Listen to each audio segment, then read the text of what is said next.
Makinde, TVC News, Abuja. Right, let's talk this through by speaking with the public affairs analyst, Razak Olokoba, who is joining us in the studio to discuss this. Good to see you. Good morning to you. Thank you very much. Good morning. Well, looking at events that led to the dethronement of the deposed Emir, then Emir Sanusi Sanusi, who has now been reinstated by the incumbent Governor of Kano State, Abba Yusuf. Did you see this coming? Well, no. Regardless of which side any of us belongs, it's a clear desecration of our traditional institution, and it's not good for us.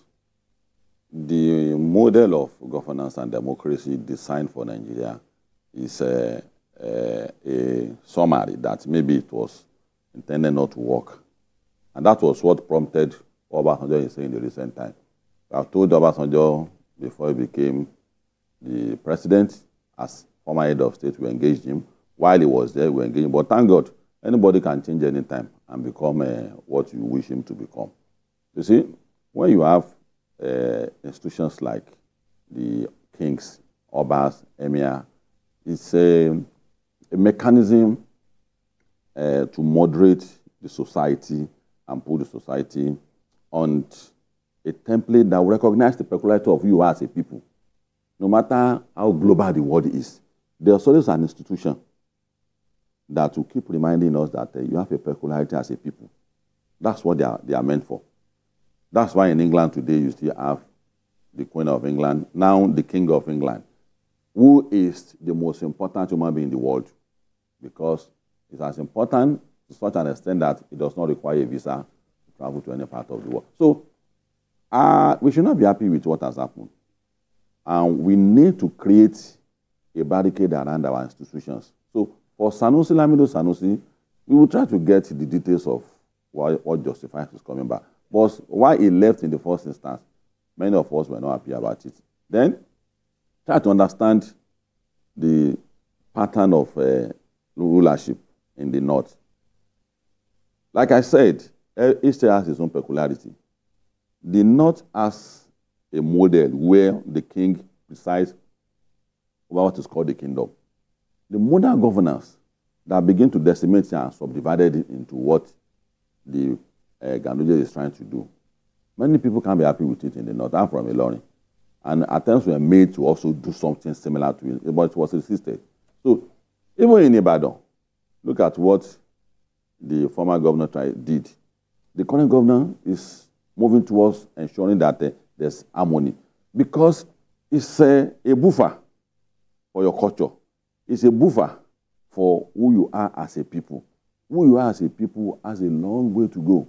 That is why socialization, you should understand that I cannot rule my state the way you rule your state. So for us, let's watch and see what has happened. For Sanusi, I think he has tried to rewrite the history. His own father too was dethroned during Balewa time. So that he was also dethroned shows to us that it's not in the family that we should be dethroned, though. I reject it. Then the banishment too. He fought his way out. The reason why banishment happened is a protective custody. Because there were decisions you have taken when you were king. There were things you did that make some people not happy or happy. Right. So it's to ensure that he is protected. But he said, no. In modern time, if I'm a former king, I should be able to walk around freely. Right. Hold your thoughts. We have our senior reporter, Ibrahim Issa, who is joining us from Kano. Ibrahim, good morning to you. In your latest reports, you told us that Kano State has been calm since the announcement of the reinstatement of the former Emir, Lamido Sanusi. Talk to us about the situation this morning. How was it like? Yeah, the situation still remains.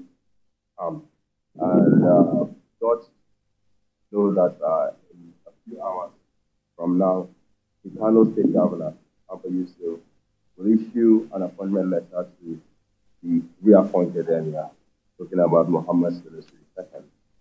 Kano has been relatively peaceful since yesterday, and as you know, since the reappointed Emir is likely to be in the city this morning, supporters of his supporters.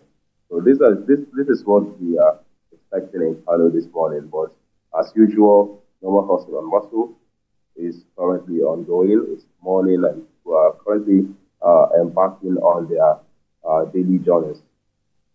Yeah, but then, since the news broke yesterday, a lot of reactions, criticisms, some who are in support, others who are saying it differently. Talk to us about how Kano residents received this news. Well, Kano residents, especially those who are supporters of the government, already have in mind that there is possibility of this incident or this situation coming up.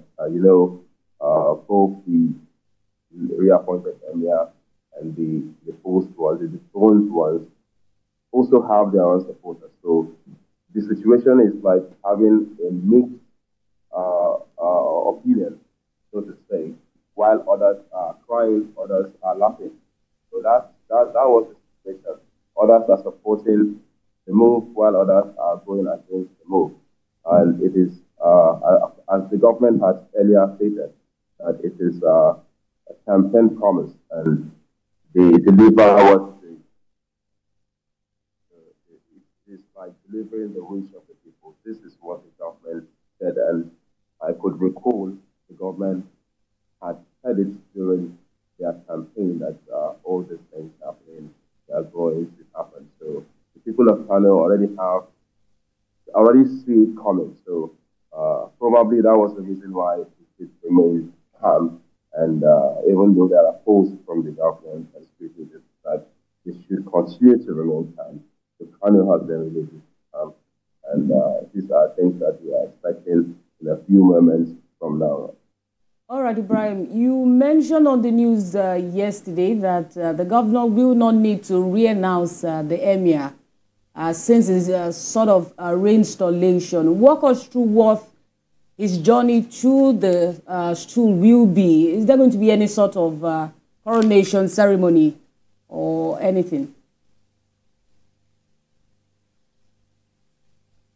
The kingmakers had a closed door meeting of about 3-4 hours or more than that, Governor, and what we were expecting was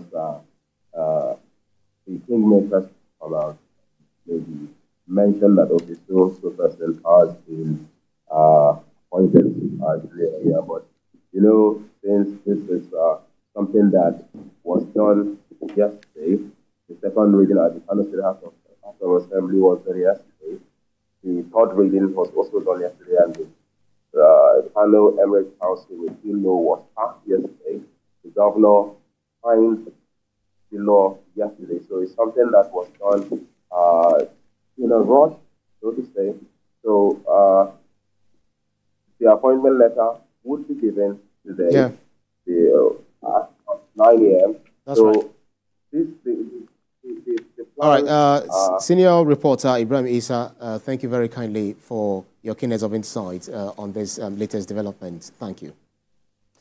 Right, let me come back to the studio with our public affairs analyst Razak Olokoba, who has been, analyzing the latest trends, happening from Kano State. If you look at the balkanization of the Kano Emirate under the erstwhile governor Muhammadu Ganduje, due to the political intrigues and all of that, how do you think that had impacted on the Kano Emirate or Kano State, as it stands? It going to create confusion in the mind of the people. And that's why we constantly need to caution the political class. There's nothing they have not dipped their hand into. The church, the mosque, the traditional institution, the family. So we have to caution them consistently. And that is why I am of the view that it's an aberration by the British to put any traditional ruler at the whims and caprices of a local government chairman, because Ganduje is, the governors are just long-throating. It's just the duty of a local government. You want to sack any emir, a local government, and that is a great insult to the institution. So, Kano people now have witnessed exit an entrance of Sanusi. So it's going to create what we call a lukewarm attitude towards the emirate that is back on through that any day this man might be removed again. And that's why Nigerians must speak in unison that it must stop. All right. Because we have an assigned role for that institution. They are going to be the constant reminder of who we are as a people, the culture of Yoruba people, the culture of Hausa people, the culture of Igbo people. And that's what we are. And it is because of what they have done to the institution. And that is why you see confusion in governance, confusion in the mind of political class, where they will say that, no, don't discuss ethnicity here. Why? I need to understand you as an Igbo man. You need to understand me as an Ijoma, so that I will know the line that I should not cross. The girl that died in Kano, Abi, we all killed her. Because consistently we have said that we should not discuss religion in the public. There are certain religions that didn't take certain things serious. But there are things they take serious. You must know that as a Muslim, I should know that as a Christian, that there are things that I don't joke with. So that we won't cross that. As long as we are not saying that all of us should come together to become one, that should be coming to the public view at all times. The people who try to emulate in the West, they have come beyond this stage, they have debated it, and they took a decision, and everybody will abide by that decision. The British took that decision. You understand what is differences. That's why you see Scottish Parliament, you see Irish Parliament, you see the England. All right. So in America, America has almost one culture, almost one religion. Someone will now go to America and come back and say that they don't discuss religion. So there are one religion there now. Here, we don't have one culture. We don't have one. So Emir Sanusi is coming back to me. It's going to be a plus, not only to Kano politics. It's going to be a plus to national politics. Gone are the days when Emir will keep quiet and you will see things going wrong. Oni of Ife is playing a role that is very impressive at our time. We should see somebody in the South doing something similar. We see somebody in the East doing something similar. And Sanusi that is back now. As objective as it is, we need him now more than ever. So his return is a plus to the let's look at I'm so sorry to talk over you. Let's look at the political angle to this. This is not the first time this has played out in Kano. Yeah. I think it happened in the 1970s under the then governor, Governor Rimi, who decided to divide the Emirates into 5. Exactly the same situation we are having. Let's talk about the political implication that this will have. Since the news broke yesterday, people have been pointing fingers at the former governor. What implication will this have on the former governor amidst calls for his resignations by some members of the party? You see,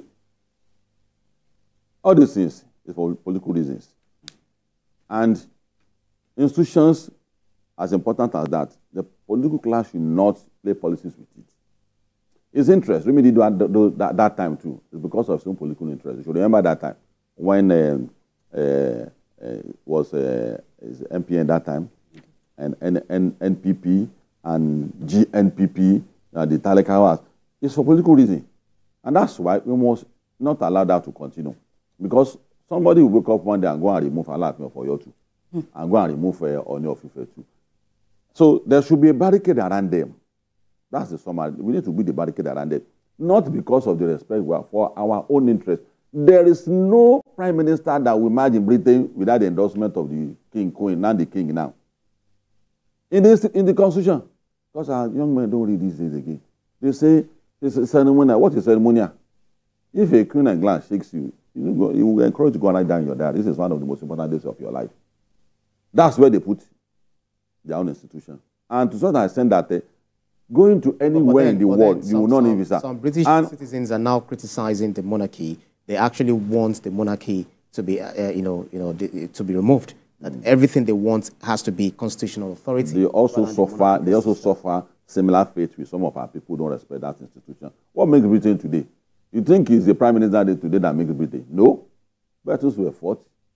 They were assertive about what kind of life the English people want to live. So that institution should go, and that is why every society must have their own model of what is called governance and democracy. India has been practicing what they practice for over 2,000 years. China has been, so you don't want them to pack it aside and replace it with what some people are saying modern day thing. There's nothing modern day. We are passing through an historical process. What you are passing through today has happened sometime in the past, and that past should guide us for the future. So for me, give them more power. Remove them from where it's a separate institution. Governors should not say because an emir spoke out. It's his town. If you are doing something wrong, Abba of Eko must caution the governor of Lagos. Olubadan must caution the governor of but will still Oyo. be subservient to the governor of the They should not be subservient. That's our debate. That's our debate. Wouldn't that encourage arbitrariness? Encourage what? Arbitrariness. They have their own institution. And that is why some of us are talking about restructuring. You see, because everything is lumped together. And when things are lumped together, people get half meaning of a concept. Look at state police now. People thought state police is an appendage of the governor. No, it's not an appendage of the governor. Just like the IG is an aberration. Who is an appointee of Mr. President? It's an aberration. That is why our police in Nigeria is not respected. Because the political class, the police will constantly require the influence of political class for promotion and things. It's not like that anywhere in the world. Let them go through their rank and file. President will have little influence on it. State police is also coming too. If you model it after what is happening in Abuja, IG calling the president or calling him all the time, it's going to fail. That's not what you had in mind when we say state police. So I'm wondering the institution too must also be independent to play their own. Who must assign a role for them, and they have their own institution. They have their own parliament. They have their own judiciary in the institution. Many kings were deposed not by the government those days, by the people and the stakeholders of that institution. So it is time we pay attention to it so that we won't continue to have this kind of discussion. When do we want to have our country? When? I'm wondering when do we want to have our country? I'm wondering what you like think. This. I'm wondering what you think about the balkanization of these Emirates. Because we have the Bichi, Gaya, Karaye, and the other one. I can't really recall, but about 4 of them. So some argue that what Muhammadu Ganduje did then was the right thing because there is need for governance to trickle down to the grassroots. That is why we have the local governments, in different part of the country. Sanusi signed a contract that you have to balkanize the institution. So it's politics. So are you saying that that wasn't the right thing that was done because it was very wrong. Needed to reach the the grassroots. It was looking at the peculiar issues. It was very wrong. For ease of governance, unit sectors is better governance. That's why we are saying that the center is too heavy. Let there be devolution of power. But in traditional institutions, there's no devolution of power there. The concept of devolution of power is limited to what we see today as where president is responsible for your waking up, your sleeping, your eating, everything about your life is Mr. President. It's wrong. We can't get it wrong. Our president really about 20 security report every day. He is going to see to health issue, economic issue. He's dipping his hand into the power sector now that has been transferred back to the state. So this confusion needs to be addressed with all the numerous responsibilities of a governor. You want to see to traditional institutions too. And that's why they're not getting it right. You can't get it right. So it's a separate entity, and that's why you see, because of what they have turned the institution into, you see them talking about selling land, do all sorts of things to survive. When you don't assign any role to them, the culture of violence in the world today is because we don't allow people understand our culture to take charge. If you allow people to understand that culture to take charge, see family institution today is broken down because they shut them out. People understand who you are as a people. You shut them out. You don't wake up one day, you remove them, you replace them, remove them, you replace them. Our children don't understand who they are. So the respect we give to them is not a slavish respect. It's a respect that's born out of people who understand your society and is playing a role. So for us, as a member of self-determination group, as one of the prominent leaders of the organization, I understand the implication of what is going on in the Kano at the moment, and so on from the North Central, from Kwara, Ilorin. So what this man is doing, I may not agree with the governor on so many things he has done. The demolition of houses is inappropriate, as not correct. But on this note, bringing Sanusi back on board, we need this man in our polity. We need Sanusi in our polity. He may be cautioned so that he may issues and statements that will not flare anger in the land because of what you are passing through. He may be cautioned. I agree. But it's important to our polity. So the Northern Elders Forum themselves have even expressed concerns that this installment might lead to increase in tensions in Kano State. And they're also raising concerns about the arbitrary enthronement, replacing back and forth of traditional leaders. Do you agree with their submission that this makes traditional leaders dispensable? You know, I told you. You say what? Does this make traditional leaders dispensable? Don't go to that angle, please. Do. No, aren't they dispensable? If local government chairman can control them, if they have to tell local government chairman before they leave the. I thought you are proposing it. No. If you look at what Obasanjo did to the kings, you know what we did to him now. Even Fayose during his reign. So you know what we did to him now. And even in Kwara, the former governor of Kwara State, Lawa, he was plotted. That was not his intention. But because of the importance of that institution, people deliberately plotted him again. He kept, for the whole of his tenure, he kept explaining to the people, no, I did not disrespect the Emir of Kano. So, in summary, what I'm saying is that this is the result of our interference in the institution. See, what defines the polity and how you are going to run your life? It's not the intention in your mind. It's who you are as a people. Who we are as a people requires that you must have that institution in place to be able to push us through what our society, the path we have to take. The governance we run today is 60 years old, or 64 years old of independence. It's alien to us. So, and anybody who doesn't bow to mentorship is bound to fail. We are failing as a people in this country today because we did not allow that institution to mentor us. That's right. We are not new people. 1966, when we got independent, we are not new people. We are still old people before independence. And you shut them out. These are people presiding over our life before the independence came. And you don't want them to take part in it. And they are the custodian of our culture. Culture plays a very prominent role. So as long as we continue with this attitude, our society will be in this rickety form. Educate the young ones who don't know the creation, the link, the relationship between these two. Absolutely. We have to keep educating them. That no, don't talk like that. Right. Your emirs, your kings are important, and you must take and respect them. Take them serious and respect them. And that's a very fine place to leave it. Public Affairs Analyst Razak Olokoba, thank you so much for your keenness of insight on this very important topic. It's a pleasure being with you. Right. Just stay with us here on TVC Breakfast. We'll take a break and be back with the latest stories and still to talking about the issues happening in Kano State. Just stay with us. We'll be right back.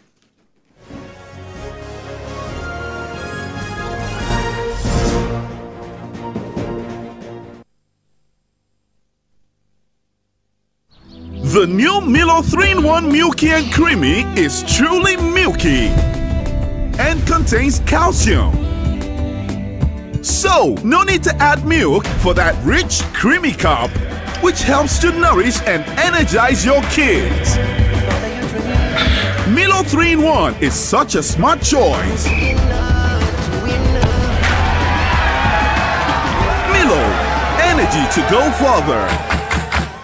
From Nestle. On my dark marks, I've tried everything. Nivea Lumina 630 works from day one with visible results in just 2 weeks and 71% dark marks reduction in 12. Join the 1 million women already using Lumina 630 from Nivea.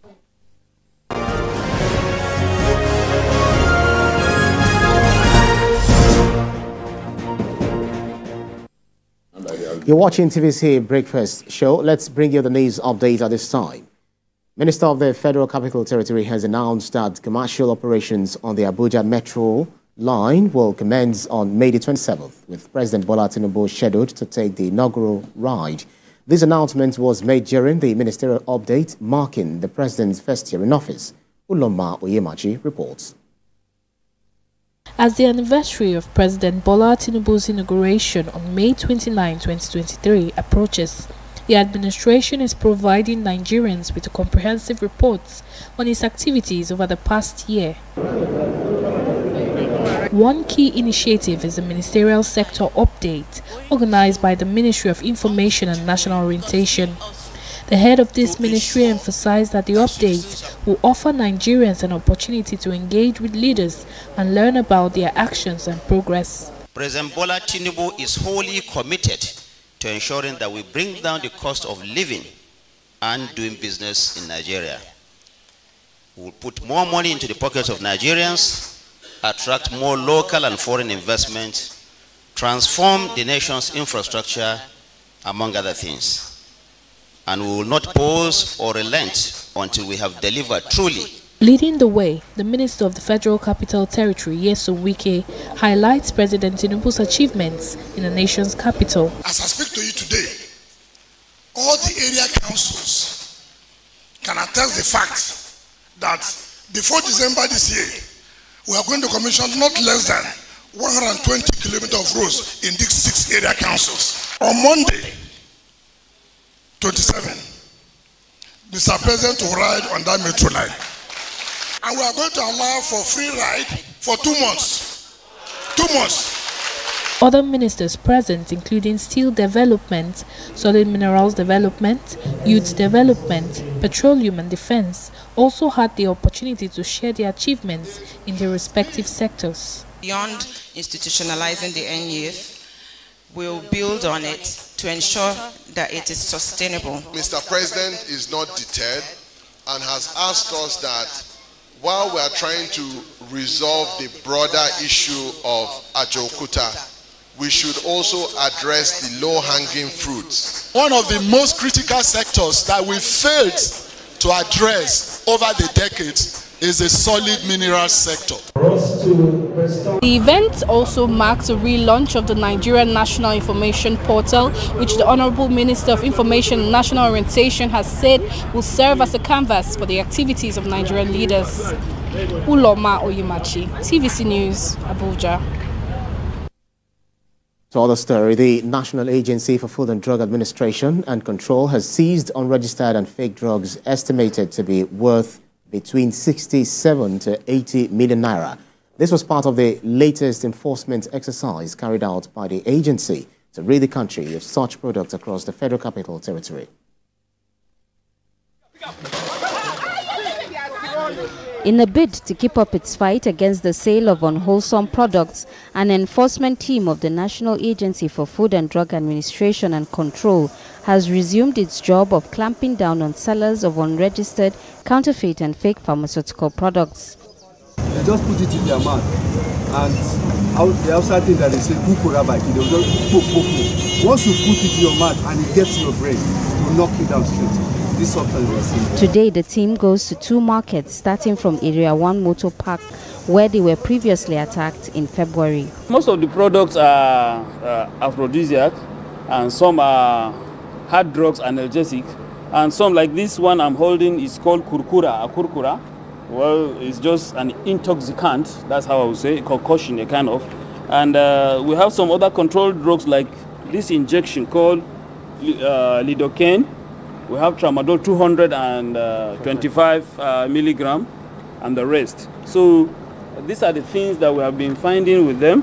Second stop is at the Day Market, where more arrests have been made by the enforcement team.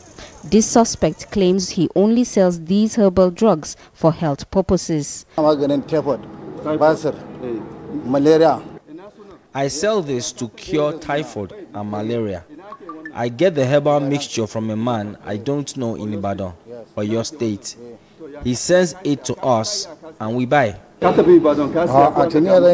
that area 1, we arrested 3 suspects, and Dunamis, we didn't make any arrest because they have heard that we were in Area 1 Motor Park and they absconded. Then we now moved to Day Market. You know, Day has 2 locations. The major road divided the market, the motor park and the market into 2. So we raided both sides and we made an arrest of 8 suspects. Now we have total number of 11 suspects with us. NAFDAC says it will continue to arrest and prosecute these hawkers as it fights to regulate drugs and protect the health of Nigerians. Us here on TVC Breakfast, still to come. After the break, we'll talk with the latest developments in Kano State, where Muhammadu Sanusi has been returned as Emir. Please stay with us as we talk more on that after this break.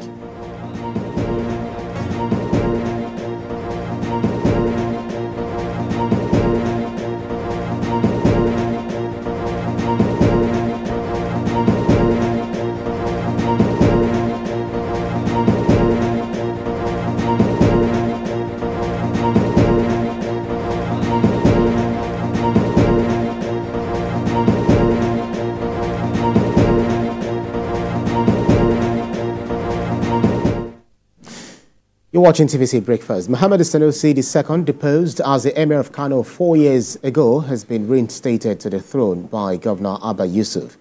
Governor Yusuf announced the decision after signing the Kano State Emirate Council Bill 2024 into law. The former governor of the state, Abdullahi Ganduje, had dethroned Mr. Sanusi II after a long-running dispute in March 2020.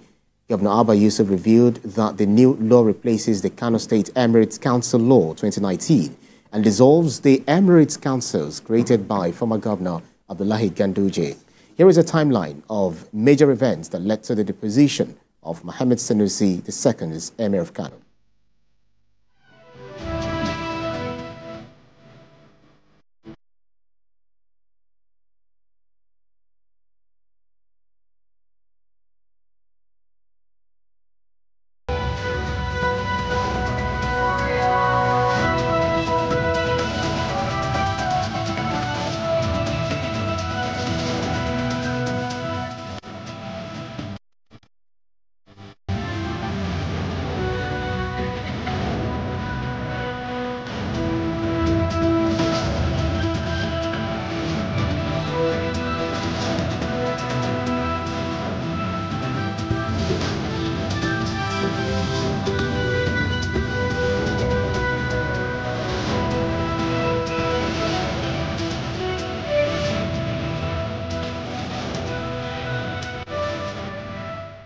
Before his enthronement on the 8th of June 2014, where he succeeded his great-uncle Ado Bayero to the throne, he was well known for his fiery stand against excesses of government, despite being the governor of Central Bank of Nigeria. After the 2015 governorship election in Kano, which brought in Abdullahi Ganduje, the animosity between the emir and the governor grew, as it was speculated that he was disposed to the governor's political rival, the immediate past governor then, Rabiu Kwankwaso. In 2017, the state government announced that it is investigating the Emirate Council for financial irregularities. In 2019, Governor Ganduje signed into law the creation of 4 new emirates. In March 2020, the state legislature launched new investigation against the emir for the violation of traditional practices. And by 9th of March 2020, he was dethroned by Governor Abdullahi Ganduje. On the 10th of March 2020, he relocated from Loko via police helicopter to Awe. On the 13th of March in 2020, a federal high court in Abuja ordered the release of Muhammadu Sanusi II.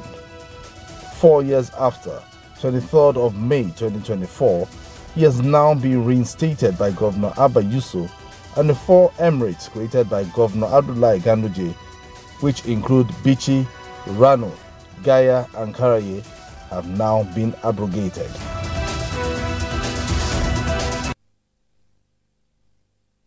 Well, joining me in the studio to discuss this development is public affairs analyst Fred Nziako. It's good to see you. Good morning. Good morning. And also I have with me in the studio the social commentator Biodo Shomi.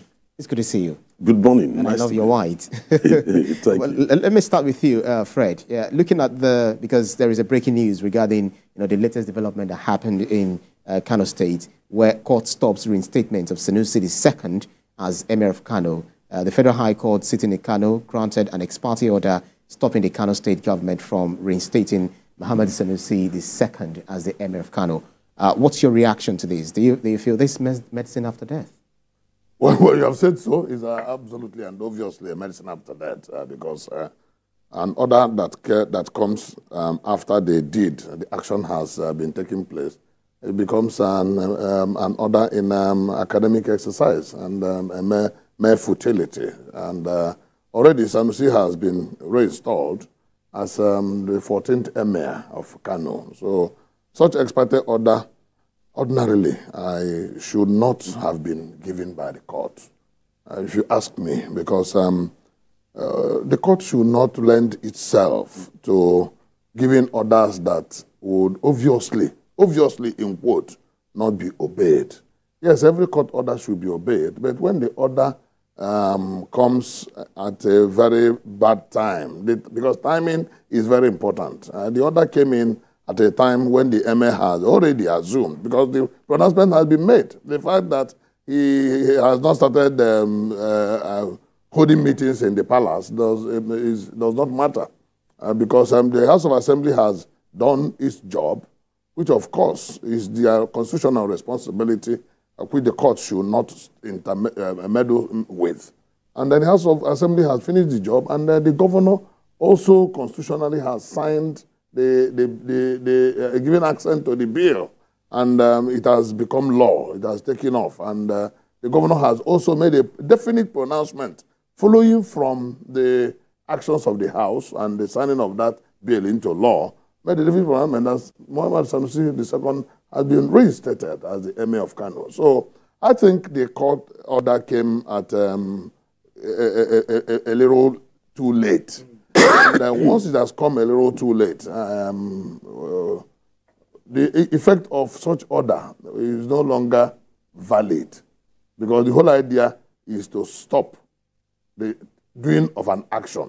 If the action had already been done, you don't talk about the stopping it. You now begin to talk about the remediation. So the only next thing for Emir Abba Yusuf is to go to court to challenge his removal, if he so wishes. That is the only remedy. As for the ex parte order, it came too late. All right, we'll look at the legal implications and all of that. But then let's look at the social angle to it, because of so many issues that predated the removal of the former Emir, Sanusi, and then things that happened in between, because 2020 up until now is just a year. 4 years. What has been your reading, especially with the latest development in Kano State?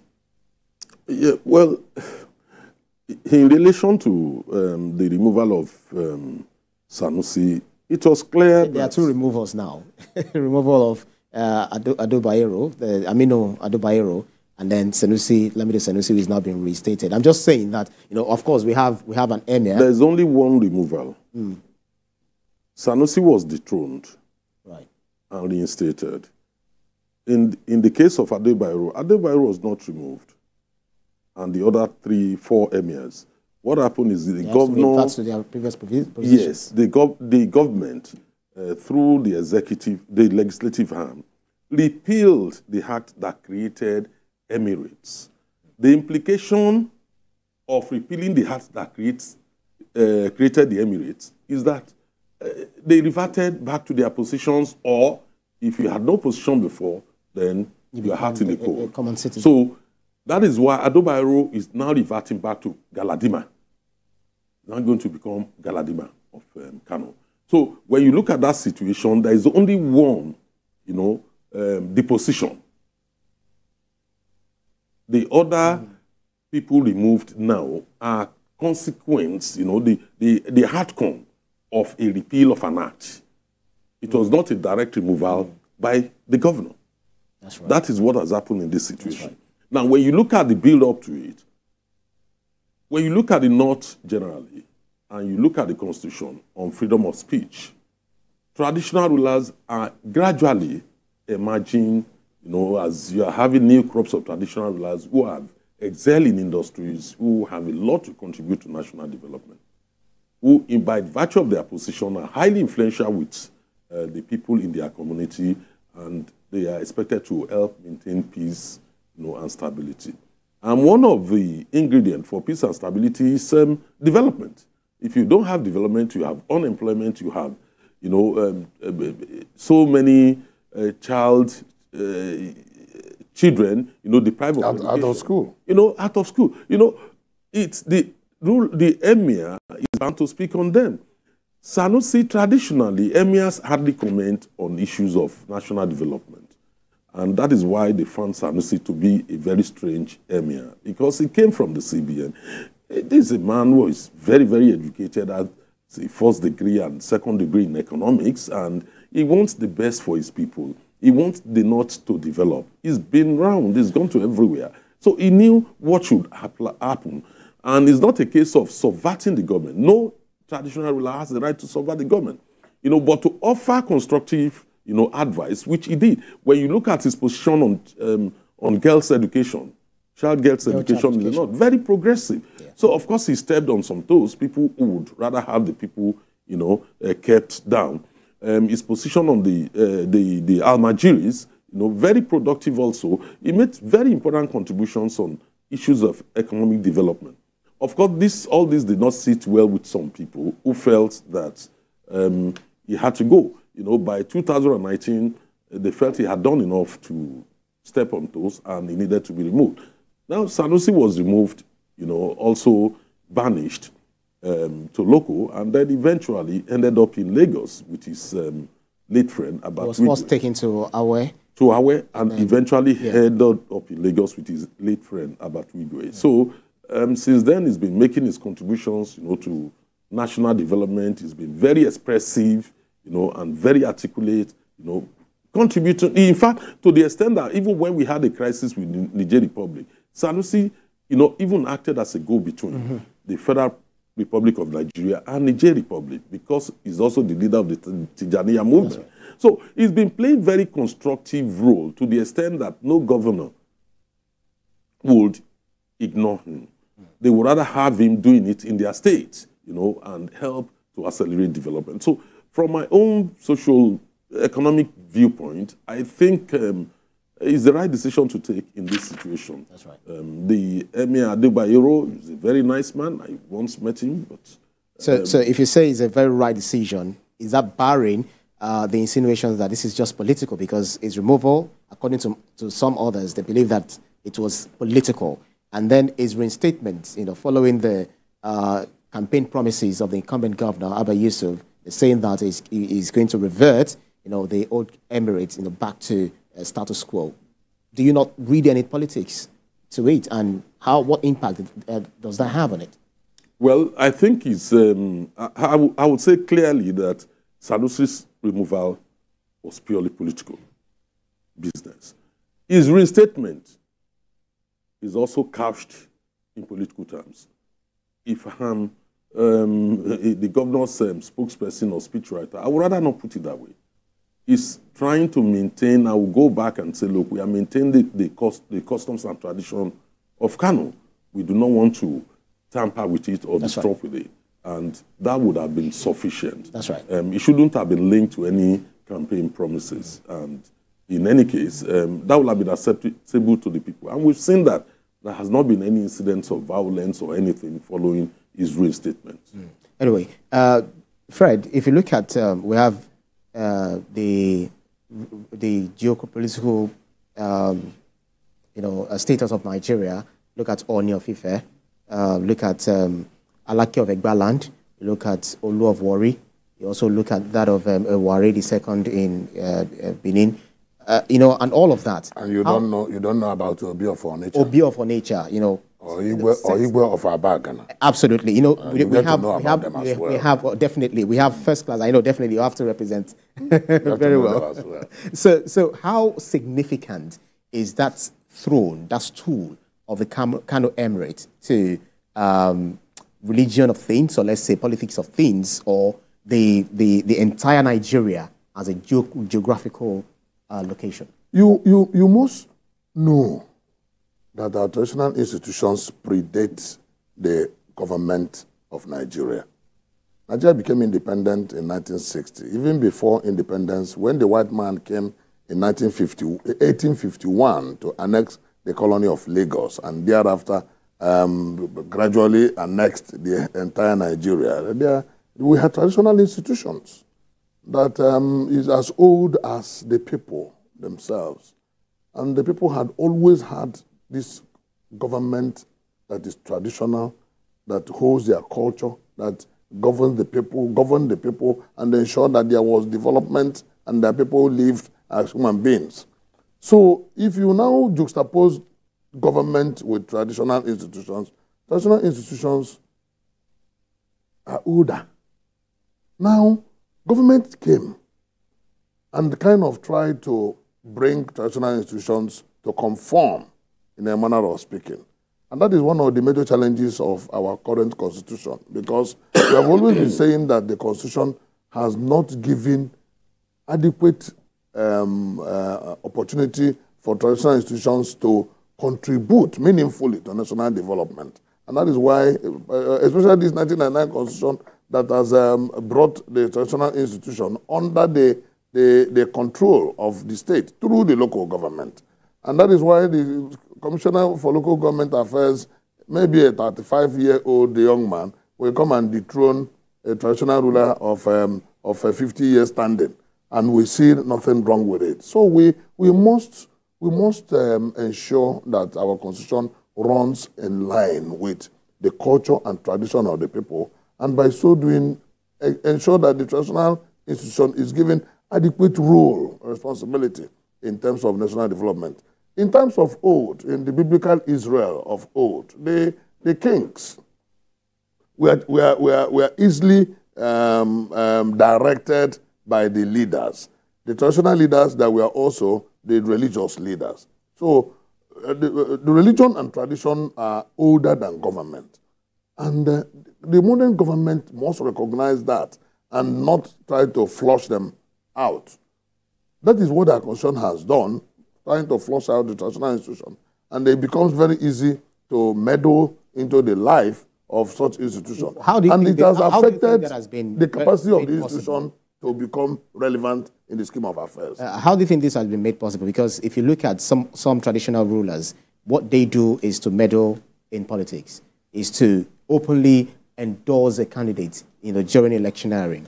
And then is to also say, this is where I want my subject to direct their voting pattern. So do you not feel that that has also served as a fillip to the balkanization or to the subservience, or making them subservient to the constituted authority? Well, I agree with you that traditional rulers should not meddle in partisan politics. Not they shouldn't meddle into politics, but partisan politics, because their act of ascendancy and their rulership is also political. In every human endeavor where you have to balance interests, it's politics. But partisanship is what is abhorrent, and that is what is not encouraged, for traditional rulers to be partisan. But most often than not, what you see as politics may be an opinion. Because, I mean, they should hold opinions, because they are human beings in the society. They should hold opinions. It's only when they start getting deeply involved in determining what goes where, that is where the partnership will now be frowned at. And human beings naturally will want to have that tendency to try to assert their own opinion in any particular environment. I mean, in Sanusi's case, part of the challenges he had was that during the build-up of 2019 election, he didn't support Ganduje, and he was very open about it. But of course, if you now look at why he didn't support Ganduje, you now ask that critical question: was Ganduje good enough for the people? In his own opinion, were the people of Kano enjoying the dividends of democracy in the way and manner Sanusi had expected? So Ganduje on his own side felt that Sanusi was only playing to the gallery, because he too was living large while the people were suffering. The day I realized, or the day I knew, that the budget of the Kano Emirate was as large as 5 billion naira, I said, oh wow, no wonder there's this massive tussle for who will be there. But then at the end of the day, what is important to me is the place of the people in all of this. There are still preponderance of children out of school. There is still preponderance of people who cannot even feed themselves. So many people cannot go to school. Whereas the elite, their children are in Ivy League schools all around the world. But the majority of the children of the poor, instead of them to be educated, they are given out in marriage. Right. So these are some of the things that should worry an average Nigerian, especially an average Northerner. What is in it for the people? Is it only about power and authority and influence and wealth? Or is it about the people? Or is it about the people? Absolutely. Beyond Shomi, while it is very expedient that what happened now has happened, that the reinstatement of the Kano Emirate and then bringing back Sanusi Sanusi, others are saying that, fine, if you want to revert to the old order, that's good. But do you necessarily have to bring the deposed king, the deposed emir? Couldn't it have been someone else if that is exactly what you want to do? You don't want to show to us that what you're doing is just mere politics. Because if you remember, when Ganduje was asked, why did he do what he did? And he said he had to, he said something close to, he did the Jonathan effect, on Sanusi Sanusi. Remember, he was a CBN governor under him and what happened and all of that. So people were saying that it was also alleged of corruption, in the Emirates. There were largely corruption in the Emirates. Do you not feel that? Do you agree with those who believe that it should have been someone else if you want to revert to the old order and not the deposed emir? Yeah, let me start from the issue of corruption. Sanusi has not been found guilty of any corruption.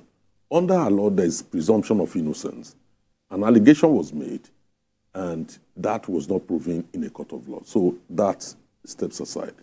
The issue of insubordination, which the governor, eventually Ganduje, the then governor Ganduje, alleged, was over his refusal to appear before a panel to probe him. At that time, there was a case in court. Sanusi had gone to court, so he couldn't have acted contrary to the case filed in court. So those are the principal issues, involved in that. Now, on his removal and why Sanusi, why not someone else? There's a parallel. We should not forget. Let's go back into history. There's a parallel. The Olawofo, Sir Olateru Olagbegi, born in 1916, came to the throne in 1941. 25 years later, he was removed over political issues, over the Western region crisis at that point in time. He was later removed from office by his own first cousin. Don't forget, Ado Bayero and Sanusi are also cousins. We had that parallel. And then eventually, 25 years after his removal, he was reinstated by Bamidele, the then military governor, Bamidele Olumilua. Pardon me, I think it's Olumilua. He was reinstated and he reigned peacefully and died in office, I think about 1998 or something. So we had a parallel. It's not something strange. That is why some governors are making efforts to sanitize the traditional institution, look at the Chieftaincy Act and make sure that things are done correctly. That is what some governors are doing. No traditional ruler has a right to get involved in partisan politics to the extent of subverting government of the day. No one has the right to do that as a traditional ruler. But if you don't do it, you'll be dragged into it. You have the right to express opinion. But then you'll be dragged into it. We see how the eminent Sultan of Sokoto, has been, his body language, his toga, and even his speeches and all of that. You may not want to say that it belongs to a certain party or he sympathizes with whether the incumbent government or the opposition. Is that statement correct?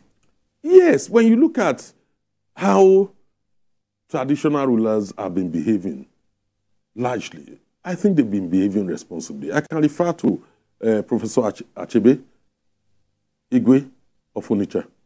Look at Alaki of Egbaland. They've been comporting themselves in, offering constructive advice without necessarily being antagonistic to government of the day or subverting them. Look at Awujale of Ijebuland. Awujale is there. There are so many examples. Oni of Ife is not undermining the state or subverting it in any form, while at the same time, you know, echoing, articulating what he considered, you know, to be the problems of the people and appealing to government, you know, to help remedy it. So there is nothing wrong in commenting on political issues. What you cannot do is go partisan, subvert the government of the day. They are totally unacceptable.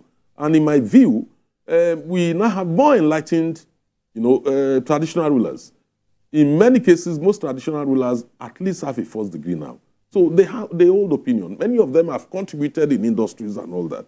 So we can still benefit from their wealth of experience. Look at the case of insecurity. No one had been more vocal on insecurity in the North than Muhammadu Sanusi. And we can see what the North has become. The rate of insecurity is probably the most insecure region, you know, in Nigeria today. And we need the intervention of people like Muhammadu Sanusi and their influence to help moderate, you know, the behavior of the younger people. And in any case, he articulated a solution to it that, look, catch them young. You cannot have an army of over 12 million Almajiris, out-of-school children, and then you are stoking up trouble for the future. I don't see that to be partisan politics. That's right. There are those who prefer to have those out-of-school children because they are useful for electoral purposes. And that's not enough. And that is where we find ourselves in trouble today. So I think, largely and broadly, there's a precedent in history, you know, to reinstate Sanusi, and that is the case of Olowofo. Right. Fred, democracy and traditional institution. If you look at, we refer to those are the peak of the traditional institution as a traditional ruler, whereas we refer to those are the apogee of democracy as governor, chairman, you know, those who are elected because they're elected. That word ruler, rulership, and the constituted authority, do you feel that they can actually work hand in hand? Or should we go back to the pre-colonial era where we had our traditional rulers, you know, holding sway? Well, you can't go back to pre-colonial era because you cannot rewind the hand of the clock. You can only improve on what is currently available. But you can do, you can undo what you feel is not working. What needs to be done is to ensure that what is presently available is fine-tuned for the overall interest and development of the country. Everybody's contribution is important. Everybody. As of today... I think what I actually wanted to ask was that would the country have been better off if we maintained the way we used to be before the introduction of democracy? It's a whole lot of academic exercise you are bringing now. We would not have enough time to exhaust it because for every pro there is a con. When you talk about going back, that means going back to the monarchical system, in which case it has its own challenges of abuse of power and the rest of them, because power intoxicates, and absolute power intoxicates absolutely, whether it is democratic power, traditional power, or even religious power. Anything called power can be very intoxicating. So we can't go back to begin to analyze, would we have been better off in a monarchical system or not? Even Britain, that has maintained their age-long monarchical system, they juxtapose it with their political system, whereby people are given the opportunity to elect their political leaders, while the monarchy will be there to guide and contribute to the development of the country. And that is exactly what we have, the template that we want to see in Nigeria, and not a kind of situation where the governor will become an emperor such that nobody tries to even ask questions. And that's exactly what we are seeing in Nigeria today. You can now see that even the House of Assemblies, the houses of assembly of each of all the states have become an extension of the executive. They don't have the capacity to even oversight the executive, even as provided by the Constitution, and they are like the errand boys of the governor. And the governors, they always do the bidding of the governors, which is abhorrent, which is not the intendment of the current constitutional democracy. Now, who is that fellow who will speak truth to power? Who is that fellow who will tell the governor, oh, this thing is not right, our people are suffering? Recently, the now vacated Emir Abba Yusuf asked our First Lady, Mrs. Oluremi Tinubu, to go and tell Mr. President that the people are hungry. Some people are now beginning to read insinuations into that, which of course is not the truth. The truth is that what is going on in Kano is local and domestic, and it has antecedents, it has history. It didn't start today, it didn't start yesterday. It started far back as early as 2014 when Sanusi ascended, because there were contentions before he ascended that throne. And those contentions never died, because then politics now came in and meddled into it. So what we are now saying is that the empiric nature of governors must be, something must give, so that governors will be more accountable to the people. The House of Assembly is no longer capable. The traditional institutions should be able to at least speak to the governors in way and manner that they will understand that the people are suffering.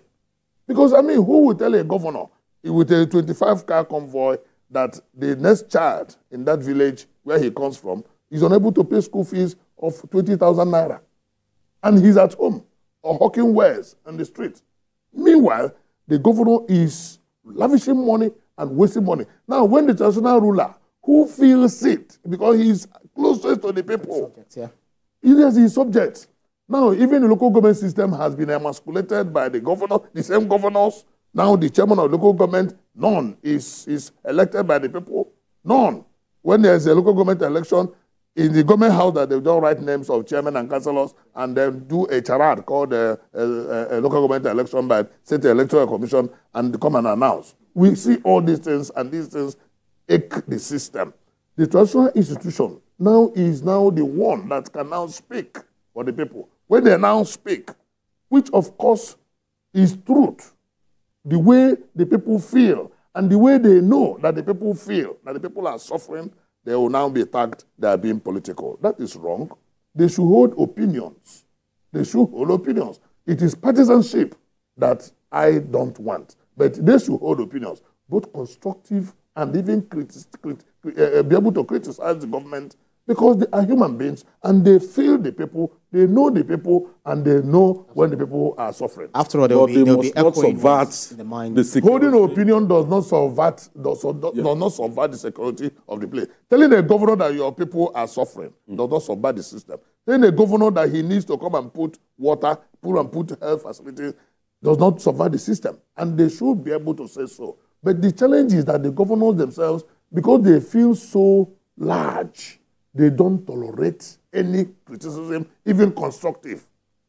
Traditional rulers who are supposed to be emperors have actually been taken over by the governors, who are now the emperors of the state. The political emperors. The way they describe it. But then if you look at Mr. Sanusi, Lamido Sanusi, he was a reformist while he was on state. He's still even a reformist, and also he fell out of agreement with government based on his criticism of the erstwhile governor. What do you expect of him? Barring the latest court order or injunction, what do you expect of him differently as an emir? We know that he will always talk. Even while he was away, while he was off the throne, he was still talking. Even yesterday he was in River State at the Economic Summit, where he was telling Nigerians that 10 years it would take about 10 years to undo the ills or the effect all of the misgovernance have affected or had on the economy of Nigeria. Do you see a different Sanusi, Lamido Sanusi, if he ascends the throne? Honestly speaking, in, out of throne will not stop Sanusi. Sanusi has a lot to contribute to national development. Absolutely. Look, this is not just an economist. This is a former governor of the Central Bank of Nigeria. It behoves on him to offer advice, to offer alternative opinion, to whatever government is doing, to promote a perspective if he thinks it will advance the course of actions of the state government or of the president or whichever in national interest. So he has a lot to offer. He has a lot to contribute. And therefore, I don't think Sanusi would detract from that. Even if it means criticizing the incumbent governor who has now deemed it fit to reinstate him. Look, would you be surprised if you see him criticizing the governor? I will not be surprised if the governor is not taking steps to address girl child education and out-of-school children. I expect Sanusi will speak out or address the issue of insecurity. No, that's Sanusi. He will tell you clearly these are conditions necessary, Yes, for economic development, socio-economic development. Socio-economic development. That is not Yes, and let me say, in my view, that's not survival. Let me say that the regalia of the traditional institution should not be a cloak. Should not be a cloak to gag their expressions. They should be free to express themselves, especially in very constructive manner. Any attempt to gag them, oh, because you are a traditional ruler, you should not be seen or you should not be heard. You just go there and be rolling around with the village people, and then we are the governors. Let us continue the leadership. That will not do the country any good. Every constructive opinion that will move Nigeria to the next level should be welcome. And the earlier, like I agree with Biodu, that most of the traditional rulers are even more educated than some of the governors. What does it take to become a governor in your state? What does it take? By constitution, school start attempt. School start attempt. But go and check out the profile of some of these modern-day traditional rulers, highly educated people, and highly accomplished men. So if a man has come to serve his people in that capacity as a traditional ruler, and you want him to just see things going wrong and close his mouth because you're a governor, what you should do is to listen to him and do the things that he has advised you to do, that you feel should be in the best interest of the people. And then I want to encourage the people to always stand behind their traditional institution, because an injury to one is an injury to all. As we speak today, nobody is speaking for the people. Nobody. The governors do as they want. Even when they are in different political parties, the peer review mechanism in the governors' forum is they only go there to advance their cause of their personal interest. And that is why the issue of state-local government joint account has already been shut down at amendment of the Constitution. The issue of local autonomy for local government, autonomy for judiciary, all those things are still contentious, because any matter or any item in the Constitution that the governors don't want, they feel is against their interest, they will shoot it down to the House of Assembly. So who now speaks for the people? Well, do you think, I'll still try to recouch this question, because Sanusi Lamido Sanusi, Emir of Kano, has been out of, his office, for a while. He's been, he must have reflected rather on the criticisms of government, his hard stance, his reformist, toga and all of that. Do you think he must have learned some of his lessons and probably come out whenever he wants to talk? Normally, we know that is a given. A leopard doesn't change his spot. So, but then it would want to be politically correct whenever he makes his criticism, especially when it has to do with public criticism. Emir Sanusi is a teacher and a learner. We have seen that in him. We only need to look at his contribution from time to time. He tends to look at the situation again, learn from it, and then responds. In terms of his public disposition to national issues, I don't see Lamido Sanusi changing. He doesn't need to change. He doesn't need to change. He doesn't. It's a reform. He doesn't have to change. No, the issue is you both agree that there has to be constructive criticism of constituted authority, or absolutely, is in the eye of the storm at state and at national level. When you do it publicly, I guess that's where some of these people take offense.